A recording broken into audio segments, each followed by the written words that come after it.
नमस्कार, SBT news में आपका स्वागत है। पेश है 10 फरवरी शुक्रवार दोपहर 3:15 बजे राजस्थान की 15 बड़ी खबरें। सबसे पहले एक नजर डालते हैं आज के हेडलाइंस पर।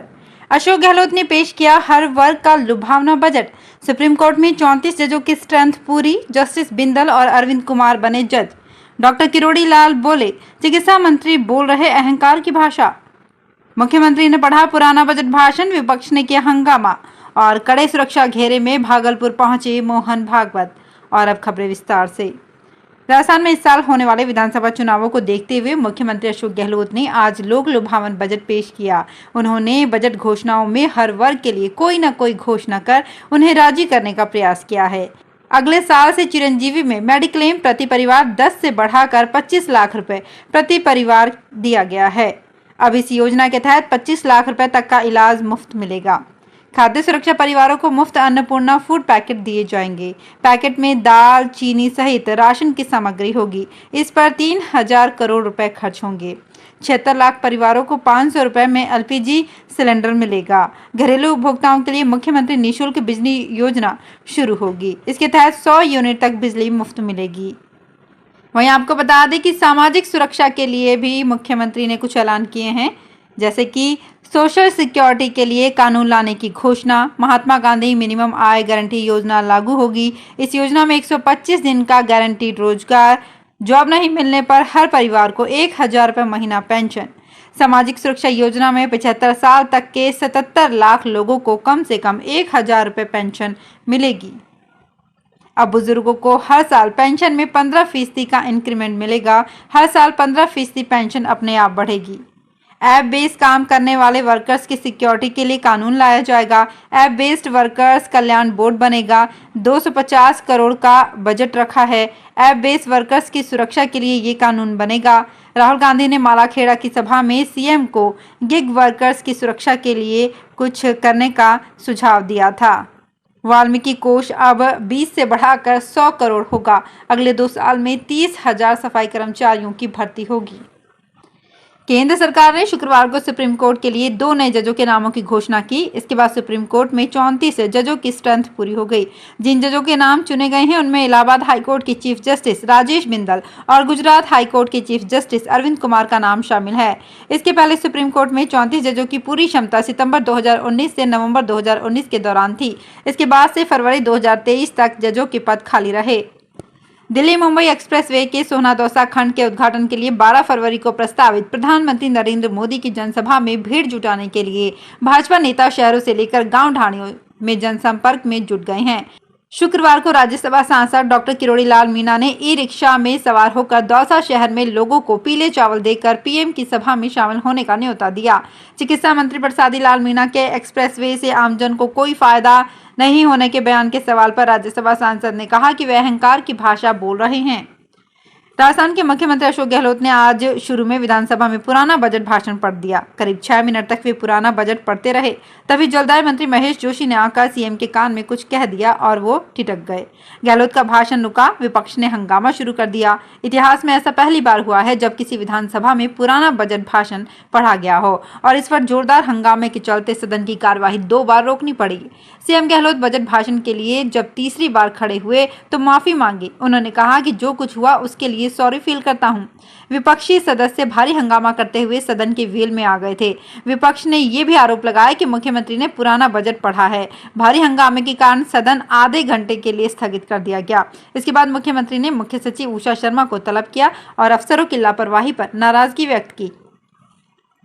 संघ प्रमुख मोहन भागवत शुक्रवार को सिल्क सिटी भागलपुर के दौरे पर हैं। संघ प्रमुख शुक्रवार को सुबह नवगछिया स्टेशन पर पहुंचे, जहां से वे सड़क मार्ग से कुप्पा घाट महर्षि आश्रम के लिए रवाना हो गए। मोहन भागवत को लेकर पाकिस्तानी खुफिया एजेंसी आईएसआई, चरमपंथी और नक्सली संगठनों की धमकी के बाद केंद्रीय सुरक्षा अलर्ट है। उनके आगमन को लेकर नवगछिया स्टेशन से लेकर आश्रम तक सुरक्षा व्यवस्था चौकस की गई है। संघ प्रमुख Z+ सुरक्षा घेरे में भागलपुर पहुंचे।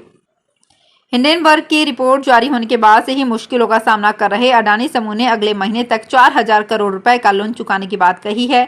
समूह ने ये बयान बैंकों के उस कदम के बाद दिया है जब कई बैंकों ने अडानी समूह को रीफाइनेंसिंग से इनकार कर दिया था। इससे पहले हिंडेनबर्ग रिसर्च के दावों के बाद अडानी समूह के कारोबार पर दुनिया भर में असर पड़ने लगा था।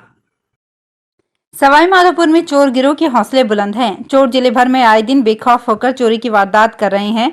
इसी कड़ी में बौली में शुक्रवार अलसुबह कुछ बदमाश एटीएम उखाड़ कर ले गए। चोर निवाई रोड स्थित एसबीआई का एटीएम उखाड़ कर ले गए। इससे पूरे इलाके में सनसनी फैल गई। एटीएम में करीब 8 लाख रुपए की नकदी थी। फिलहाल पुलिस ने नाकाबंदी कराकर सीसीटीवी फुटेज के आधार पर चोरों की तलाश शुरू कर दी है। बैंक मैनेजर कैलाश चंद्र मीणा ने बताया कि अलसुबह वारदात की सूचना मिली। राजस्थान के सीकर के खाटू श्याम जी मंदिर में फाल्गुन महीने की शुरुआत होते ही दुनिया भर से भक्तों का आना शुरू हो गया।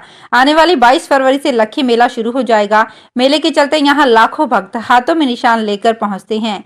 वहीं यहां झुंझुनू जिले के सूरजगढ़ से भी एक पदयात्रा निशान लेकर आती है। यहां से आने वाले ये निशान पदयात्रा काफी फेमस है और इस यात्रा में शामिल होने के लिए लोग दूर दूर से आते हैं। ये यात्रा अनोखी है। इस पदयात्रा में महिलाएं हाथों में निशान के साथ साथ सिर पर सिगड़ी लेकर आती हैं। यहाँ के लोगों का मानना है कि जिस भी महिला की कोई मनोकामना पूरी हो जाती है तो वो महिला सिर पर सिगड़ी लेकर मंदिर आती है और बाबा को चढ़ाती है। झुंझुनू जिले के सूरजगढ़ से निकाली जाने वाली ये निशान यात्रा पद यात्रा लगभग 327 साल पुरानी है। राजस्थान के मौसम में काफी बदलाव हो रहा है। इसी के चलते कई इलाकों का पारा गिरा है तो कहीं का पारा बढ़ गया है। वहीं बीते दिन करौली सबसे ठंडा रहा। इसके अलावा बारां, उदयपुर, चित्तौड़गढ़, भीलवाड़ा, अलवर, चूरू, हनुमानगढ़, सिरोही में भी सर्दी महसूस की गई। मौसम विभाग के अनुसार प्रदेश में एक सप्ताह तक मौसम शुष्क बना रहने की संभावना है और आज एक कमजोर पश्चिमी विक्षोभ सक्रिय होगा, जिससे पूरे राज्य में तेज आंधी चलने के साथ धूल मिट्टी भी उड़ने की पूरी संभावना है। मौसम विभाग का कहना है कि आज पश्चिमी विक्षोभ सक्रिय होगा, जिससे तापमान में 2 से 3 डिग्री तक बढ़ोतरी होगी। वहीं 12 फरवरी से फिर हवाएं चलने से न्यूनतम और अधिकतम तापमान में गिरावट आ सकती है। राजस्थान भाजपा में गुटबाजी खत्म होने का नाम नहीं ले रही है। पिछले दिनों सांसद किरोड़ी लाल मीणा द्वारा भाजपा प्रदेशाध्यक्ष सतीश पूनिया को दिए गए बयान के बाद फिर आपसी खींचतान देखने को मिली है, वो भी उस समय जब प्रधानमंत्री नरेंद्र मोदी राजस्थान के दौरे पर आ रहे हैं। दरअसल भाजपा मुख्यालय पर पीएम मोदी के 12 फरवरी को प्रस्तावित दौसा दौरे को लेकर बैठक बुलाई गई थी। इस बैठक में सांसद किरोड़ी लाल मीणा, उपनेता प्रतिपक्ष राजेंद्र राठौड़ सहित कई नेताओं ने हिस्सा लिया। संगठन महामंत्री चंद्रशेखर ने ये बैठक ली। हवाई सेवाओं में एयरलाइन कंपनियों की मनमानी थमने का नाम नहीं ले रही है। ऐसे में एक बार फिर से स्पाइसजेट एयरलाइन कंपनी की मनमर्जी यात्रियों के लिए आफत बनी है। आनन फानन में शुक्रवार सुबह की बजाय गुरुवार को ही जयपुर एयरलाइन ने उदयपुर की उड़ान रवाना कर दी। इधर एयरपोर्ट पर जब यात्री आज पहुंचे तो उन्हें जानकारी मिली कि उड़ान को रीशेड्यूल किया गया है, लेकिन यात्रियों को पूर्व में संदेश के जरिए कोई जानकारी नहीं दी गई। इधर एयरलाइन कंपनी का तर्क है कि कम यात्री होने से ये निर्णय लेना पड़ा। भीलवाड़ा शहर के कुवाड़ा में सीवरेज ट्रीटमेंट प्लांट से निकलने वाले 4 से 5 MLD उपचारित पानी के इस्तेमाल में लापरवाही बरती जा रही है। इसका उपयोग जहां होना चाहिए वहां नहीं करके इसे कोठारी नदी में व्यर्थ बहाया जा रहा है। एनजीटी ने एसटीपी से उपचारित पानी के सही इस्तेमाल के आदेश दिए थे। आलम यह है कि नियमों की अनदेखी करके उपचारित पानी का पुनः सही उपयोग नहीं हो रहा है, जबकि एनजीटी का मकसद था कि पेयजल आपूर्ति को छोड़कर उद्योगों, कृषि, सड़कों की सफाई, पार्कों, पौधों की सिंचाई, निर्माण कार्य समेत अन्य उपयोगों में उपचारित किए गए पानी का उपयोग हो। पुलिस कांस्टेबल की नौकरी लगवाने के नाम पर लाखों रुपए की ठगी का मामला सामने आया है। जयपुर के आरोपी ने एक बेरोजगार युवक को अपने झांसे में लेकर उससे करीब 7 लाख रुपए ऐंठ लिए। सीकर के अजीतगढ़ थाने में दर्ज करवाए मामले में अजीतगढ़ के युवक मुकेश ने बताया कि मोहित नाम के युवक ने पुलिस कांस्टेबल की नौकरी लगवाने का झांसा देकर उससे 10 लाख रुपए मांगे।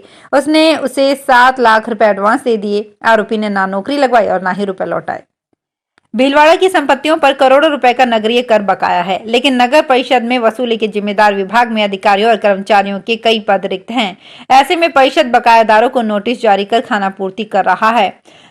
वर्ष 2007-8 के बाद नगरीय विकास कर के लिए सर्वे ही नहीं हुआ है। गत 5 साल में मात्र 5,25,61,283 रुपए का नगरीय विकास कर वसूल हो सका है। अब परिषद आवासीय व्यावसायिक परिसरों का सर्वे कर यूडी टैक्स वसूली का कार्य ठेके पर देने की तैयारी कर रही है। वर्ष 2007-8 के बाद परिषद क्षेत्र के हजारों आवासीय व्यावसायिक निर्माण हो चुके हैं। इनका सर्वे करने, डिमांड नोट जारी कर टैक्स वसूली के लिए परिषद में स्टाफ की कमी है। इस कारण वसूली नहीं हो पा रही है। तो फिलहाल इस बुलेटिन में इतना ही। फिर हाजिर होंगी कुछ और बड़ी खबरों के साथ। अगर आप भी अपने आसपास की छोटी बड़ी और महत्वपूर्ण खबरों से अपडेट रहना चाहते हैं तो सब्सक्राइब कीजिए हमारे चैनल एसपीटी न्यूज को और प्रेस कीजिए बेल आइकन पर।